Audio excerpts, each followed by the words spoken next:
don't think we're asking that question. What does this resistance and revolution mean to you? And are you willing? Are you willing to keep going? Are you willing to still be a part? Are you willing to give your all, even if it means you might do that at times by yourself?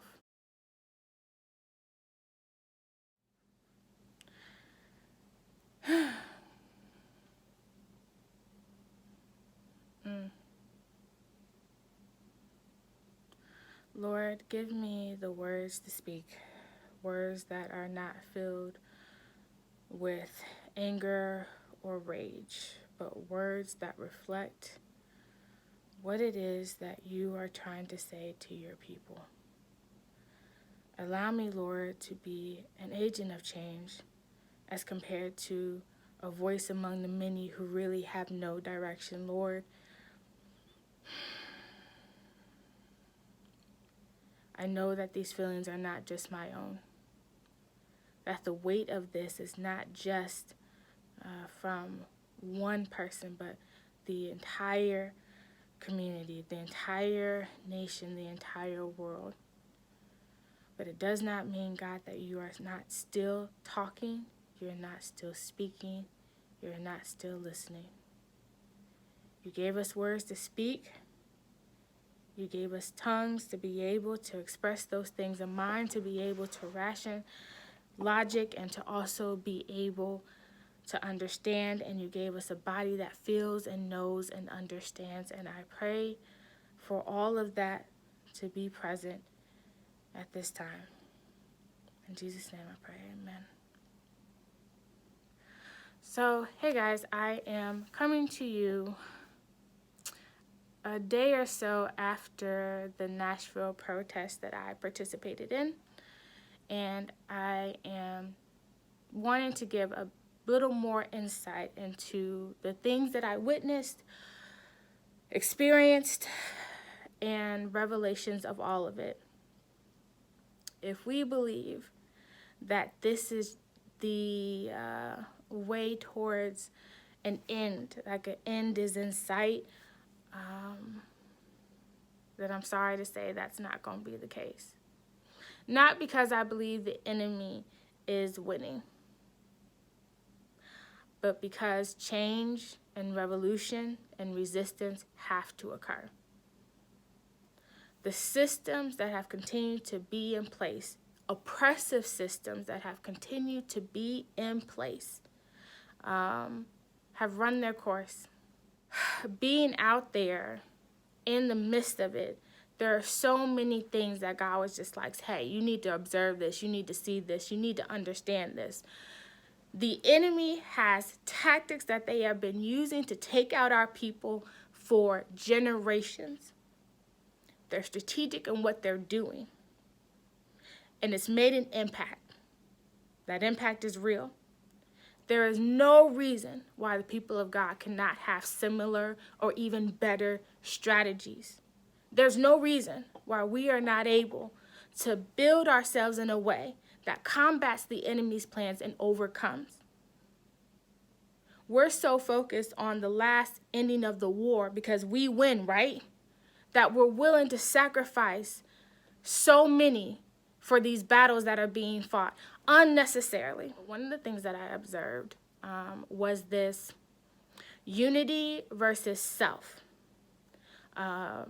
the community versus individualism, and all that was actually reflected in one day of the protest that I went to. I'll keep it simple today because I want to start a basis for continuing conversations about what it's going to take for us to move past these moments and actually engage in where we're at, to be able to really get into what is ailing us, to be able to make critical steps and decisions, appropriate protests, strategic alignments to be able to move forward. It's this idea that before what occurred happened, I was prepared for whatever could happen, right? And it creates a different mindset of being prepared for the things that might not work or may go wrong, right? So as I'm walking to the vicinity, I'm seeing all these individuals, Black, white, Hispanic, Asian, all walking towards the location of the rally.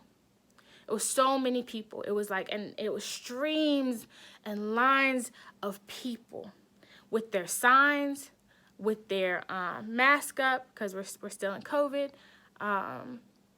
And the spirit that you felt was, we are coming here to show solidarity and coming together to say that we will not keep putting up with the killing of Black men, women, and children by the hands of the police. Black Lives Matter! Black Lives Matter! Black Lives Matter! Black Lives. It very much was a unified, we are together in this, we are walking towards a point and a cause, and that we will let our voices be heard. I want to then counter that with me going home by myself, walking home by myself after the protests had become violent, after the police state has showed force, after the tear gas, after the light bombs. Walking home by myself, not with anyone else, not unified, not in a group. So during that time, I'm now open to, well, if something happens out here, I'm by myself. Will anyone help me? It was a very stark contrast. During the day, I'm walking with hundreds of people who are for unity and coming together and uniting.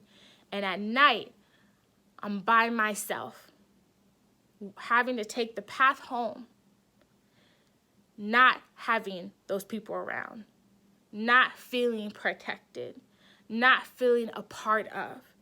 Because during the time from day to night, the breakdown of unity and togetherness and the message got lost. It got lost. One image that I saw that kind of solidified that, oh, as a whole, we really need to work on our continued unity throughout, seeing things to the very end, was that I walked past, I believe it was the City Hall building, and you couldn't see them, but the police were lined up strategically along every row. You couldn't see them, it was dark. But when you looked up, you're like, oh, you guys are there. And you are present. And you're ready for whatever happens. It didn't get to them, but they were willing to defend these buildings.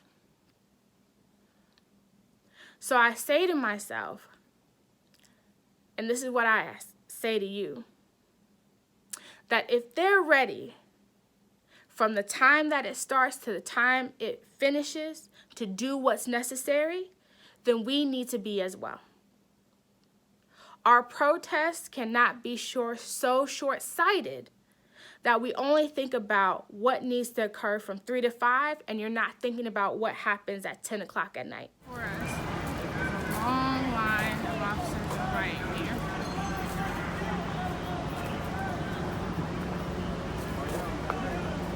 Can't see them. This is the Metro Police. You can no longer be on the property.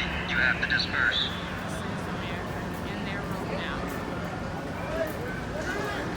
We can't be so short-sighted that those who are in power know what they're gonna do, and we're like, we'll just see what happens.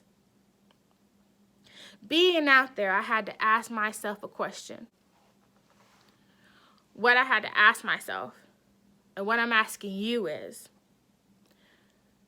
if you are not a part of the crowd, or if you are a part of the crowd and the crowd leaves and dissipates, are you still willing to walk the walk?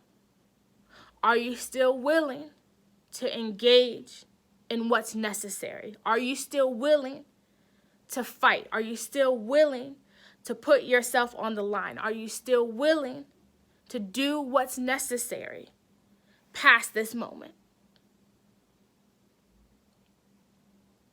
Because that day showed me that if I'm waiting for the crowd to support me, if I'm waiting to be a part of a group or a movement, if I'm waiting for them to validate my frustrations and anger and rage, if I am waiting for them to walk beside me, then I'm going to be waiting a long time.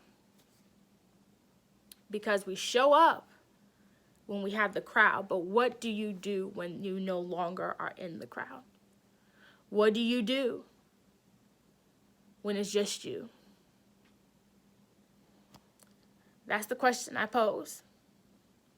Because after that protest was over and people had to go home, they had to think about what that meant for them. Now, I don't think we're asking that question. What does this resistance and revolution mean to you? And are you willing? Are you willing to keep going? Are you willing to still be a part? Are you willing to give your all? Even if it means you might do that at times by yourself. That you may be in the aftermath of it by yourself. That you will have to show up for yourself. Will you still be willing to do this thing? And the answer for me is yes. As I was walking through the streets, as I was reflecting on the day, as I was reflecting on the lives lost, as I was reflecting on on being tear gassed, as I was reflecting on my feet hurting, as I was reflecting on walking those streets, as I was reflecting on all of that, all I could think was, Lord, thank you for letting me be able to see. Thank you for letting me be able to understand. Thank you for giving me the firsthand knowledge. Thank you, because now my decision to move forward is not based off of what I've seen over here. It's based off what I've seen in real life. And I am willing. And I am ready. I will say this, and I'll end for the day. That you guys may not know this Shauna, because this Shauna is evolving. But I can no longer and will no longer be complacent in the injustice, the abomination of injustice in this country. I will no longer be silent to the things that I see. I will no longer be a passenger or on the sidelines of the changes that are going on. For me, I've made the decision. For you, you will have to make the decision as well. And the way that I talk, the things that I say, the things that I preach on may not be your cup of tea. And if you decide that you cannot go with me on this journey, I completely understand. But you will not get in my way either. As much as I love y'all, delete and block is real. This is not a threat. This is not anything. I'm just telling you, once you've been through something like that, you cannot be the same.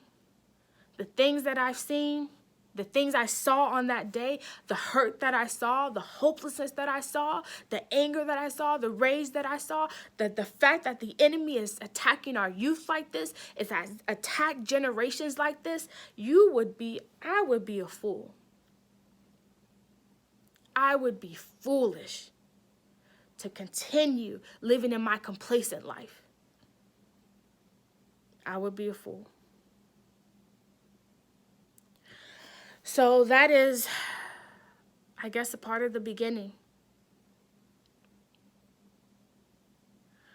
I know that for some of you, this is going to be scary because you yourself are discovering that you cannot continue on as you've been. That you are making some decisions. I understand. But whether they are small or big, it's all about the building of the kingdom, and it will work. It will work because I believe God has heard us many times over. I believe that God is with us. And I believe that the systems of oppression that have plagued us for generations will no longer be here. My children, I don't have kids yet, y'all, but when I do, my children will not face these same things. We take the stand now. We take the stand today. It will be different because we are different. It will be different because we will not accept these systems any longer. They were created, they can be abolished. They were created, they can be destroyed. And new ones can be created in their place. New ones can be created in their place. So that was just the first part of my weekend protest. I'd like to tell you some more because there is a lot more that occurred. So be looking out for that. Until next time, I would ask you to consider,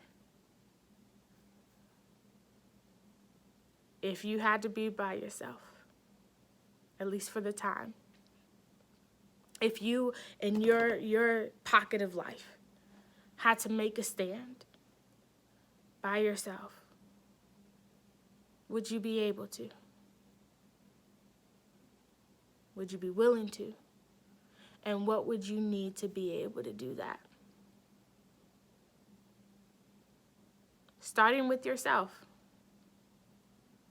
we'll be able to move forward and how we can impact this whole world.